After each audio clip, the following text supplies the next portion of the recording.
Hey y'all, welcome back. So I want to start a new series where I just talk about like my favorite things that I've been enjoying each month. So just like a chill vibe, chit chat style video. The world is like pretty crazy. A lot of things are happening all the time in context like this. I don't know when you're watching it, but I'm filming this uh, the end of January, and a whole bunch of stuff has been happening around the country, and I just want to have, I guess, like a nice little escapism and just talk about like some fun lighthearted things. And so yeah, I want to start a series where I'm talking about my favorite things that I've been enjoying, and these are going to be a wide range of things, like different topics. And if you notice, my background is a little different. So I am in the midst of changing up my home office. So I sold one of my bookshelves, and there's some yeah, that stuff used to be on the bookshelf. So I'm still in the middle of transforming everything. The snowstorm messed that up because, people weren't going anywhere and weren't driving, so I couldn't schedule my like Facebook Marketplace drop-offs and things. So forgive the background, it's slowly a work in progress. But some of my favorite things. So one, I want to talk about TV shows. I'm really late to this, but The Pitt. I have been watching The Pitt. So I didn't used to have HBO Max, but now that Tina is here, my roommate, I now have all of the streaming platforms, and I'm super excited about it. So I've been watching different things, and The Pitt, oh my goodness, people had said how good of a show it is, but like until you actually watch it, you just don't know how good of a show it is. So The Pitt is based on, it's an emergency room in Pittsburgh. So it's a hospital, but they work in the emergency room. And the entire season is just one 12-hour shift, and it follows the different positions in the hospital. And I don't work in a hospital. I know people who work for like healthcare, but they're more like the admin side, but I don't know a lot of like doctors and nurses and things like that. So I don't know much about it, and it is so educational, that show. Like, I'm sure that they take like artistic liberties while creating the show, but from what I've heard, like my research on it, like they have a whole podcast dedicated to that show. Like, it's pretty accurate, and they put a lot of effort into making it as accurate as possible. Just like how important, number one, how important nurses are. No disrespect to doctors, but doctors do not do as much as you think they do. Like the nurses are saving the day, like every step of the way, like every single shift, these nurses are like stepping up, and they know like just as much as the doctors. They just don't have the credentials as the doctors, and it's like, whew. And it's also very graphic. There are definitely times when I have to look away because I can be like a little squeamish about stuff, and I'll have to look away. But they really like show what happens in an emergency room. And there's like some old school advice. It's like, always wear clean underwear because you never know when you'll end up in a hospital. And yeah, they're just ripping people's clothes off. So you got people who just naked, just laying in a hospital bed out in the open in the emergency room for everybody to see. The show shows how, that sounds funny, the show shows. They depict how a true like traumatic, like large emergency event would happen, especially in season one. Like season two is on right now, and I'm still enjoying it. But I got to binge watch season one, and now season two, they release a new episode weekly, and I almost want to just wait until the show ends so then I can binge watch season two, because I'm like, this is only 40 minutes and I need more. A lot of these like newer TV shows, they only have like 6 or 8 episodes per season, but The Pitt isn't like that. The Pitt had like, I should have looked this up, but it had more than 12 episodes its first season. And they only took a year between filming each season. Like, you only have to wait a year for the new season to come out, which for some reason, back in the day, TV shows used to just like they used to come out with seasons all the time, but nowadays it's like you gotta wait 3 years for a new season of a show to come out. Like, I don't watch Euphoria, but the people who are fans of that, like, they've been waiting years for a new season. Like, but The Pit is not like that. It's a fantastic show. Cannot say better things about it. It deserves every single Emmy it's ever gotten. Like, it's so good. Check it out. If anything, you can wait until season 2 is done, and then you can get HBO Max and just binge watch seasons 1 and 2 within that month, and then cancel the subscription. It's not like I would ever do that. But yeah, just a suggestion. Another thing that I've been enjoying is Substack. So if you've never heard of Substack, it's an app, but it's an app for newsletters. So kind of similar to Medium, but different. It is like a social media app for people who want to build and grow newsletters. So I'm actually on Substack. I have a newsletter. If you want to join, it is free. But you can start your newsletter on Substack, and the people who are subscribed to you, if they also use Substack, then your post will come up on their feed. But if they don't have Substack, then they'll just get like a regular email whenever you publish a new post. So you can kind of grow like both ways. You know, you can grow your email list and then send it out to people, but also because Substack is its own social media app, you can grow with inside the app. And I've been enjoying it. I'm a long-winded type of person, so like my videos are usually longer, which is why I like making videos on YouTube. But I also read a lot, and I like reading other people's newsletters. And I also like writing my own newsletter because it allows me to go like deeper into like whatever I'm talking about and just talk about it from like a different angle. Yes, you should definitely check me out on there if you want. But I also like it because my like algorithm within Substack is super positive. I feel like you can find a lot of negativity on like certain social media platforms, but I haven't found that within the algorithm on Substack. Like, it's just positivity. Like Twitter, you know, you can see a lot of different things on Twitter. But my algorithm on Substack is just like all positive, or like mindset type things, like changing how you think, wanting to be a better person, how to grow as a person. It's all like positive. I have been enjoying Substack, and so if you like reading or if you want to start your own newsletter, I would suggest getting on Substack.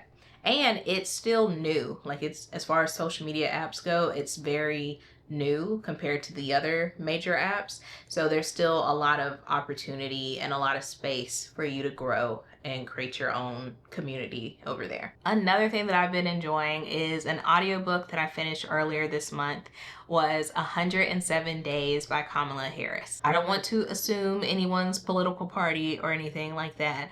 However, politics aside, it's just a good book.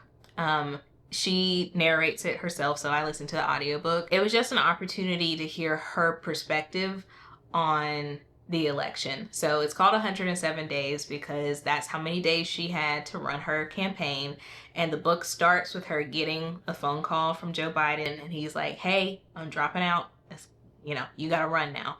And it shows like each day up until the election. Not every single day, but like every like major day. And because the time frame was so short, just about every day was a major day. And so I feel like she takes really good accountability for things that she did wrong, as far as running the campaign, or not just her, but her team. I think she was very honest about like, yeah, we should have said this. Kind of like, we zigged when we should have zagged. She talks about different moments during the campaign. What was it? When she went on The View? I think that was the talk show that she mentioned, like when she went on The View, how that messed up, or how she messed up there, or how she was on someone else's interview and like the camera lighting was off, and so it made her look bad, and she was sitting next to Tim, and Tim has a different body than her, and like they should have been positioned differently because it looked like he was just like towering over her like and it made her look small. One, I think it was really refreshing to hear someone own up to like, yeah, I should have done this differently. And she also talked about the different situations where she felt like Joe Biden let her down. She talks about like, she still says that like overall they had a positive relationship, but she felt like there were different moments of the campaign that him/his administration let her down, and how before he dropped out they kind of didn't really showcase her, and they kind of downplayed her accomplishments, and it was only when they needed her that they were like, hey, you got to do this and it's for the good of the country and all this stuff. But they didn't really like utilize her before that, and how that made her feel. Particularly if you're going to read it, I would listen to the audiobook, because I feel like you hear a lot of the nuance in her voice, and it feels very like genuine coming from her. So I definitely suggest the audiobook over the physical book. But the audiobook was so good, I'm like, I need the physical book and I need to add it to my library. So yeah, if you want an insight into politics, kind of like how the sausage gets made type of thing, no matter what your political party is, I think that you would enjoy the book, because they talk a lot about how the White House is ran, and about politics in general, and how to run a campaign. Definitely a good book. Another thing is a food-based favorite. So I'm sure that y'all are gonna have some reactions towards this, but I have been enjoying sardines for the first time in my life. So I don't think I've ever tried them until this month. But I was on TikTok, and I'm trying to be like healthier this year. And a lot of the girls on TikTok are like, oh, let me fix my sardine bowl, or let me have sardines and cucumbers, or sardines and crackers, or whatever. And looking at it, I'm like, this looks disgusting. Like, this looks gross.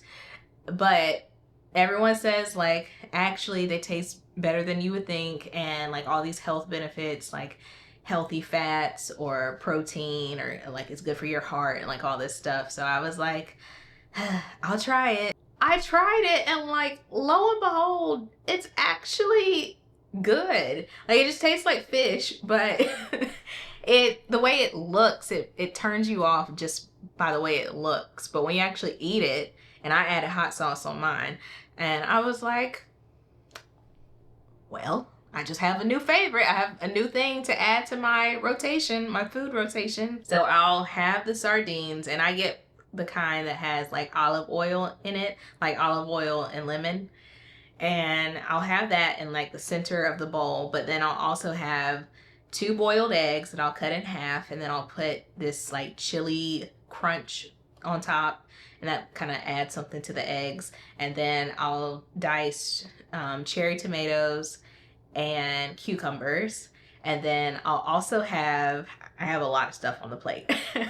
I add olives, and I add jalapenos, and what else? Pickled mushrooms and kimchi. I add all of that in like one big bowl, and then I the oil that's in the pack of sardines, I'll like pour that on top of the whole thing, and then I'll add hot sauce on top of the sardines, and I'll put pepper on the cucumbers. It's actually delicious. I had no idea it would taste that good. I have it like every other day now, and it's healthy. Like, the fish is good for you, and like all the other things I named are good. And so hopefully by adding this into my like rotation of food, it can help me like slim down and tone up and everything, especially with me getting back into strength training again. Got to do those push-ups. If you watch my bingo card, you know that I want to be able to do like push-ups in 2026. So I'm trying. And so I'm just like, if I am combining the exercise with eating better, then I should reach some of my goals this year. But yeah, it's good, and it's also like cost effective. I told my dad that I was eating this, and because he used to eat sardines, but he stopped once my mom was like ill.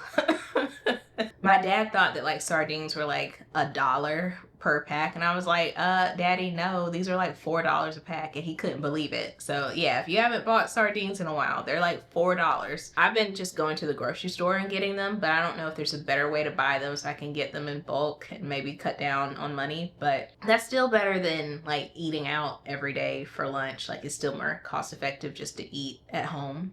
So yeah, it's not too expensive and it's healthy. So I'm definitely going to keep it up. And if you've never had sardines before, I know it looks disgusting, but actually just try it, and then try it with some hot sauce and tell me what you think. Last but not least is an app called Heavy. So this is a workout app, and with this app you can install different workouts that you want to do. So you can tell it like, okay, Monday, like you can label it Monday. You can say Monday is arms, and I want to do the bicep machine, the tricep machine. I want to do the cable row thing where you like, you know what I'm talking about, where you like pull it towards your face, like you want to do that.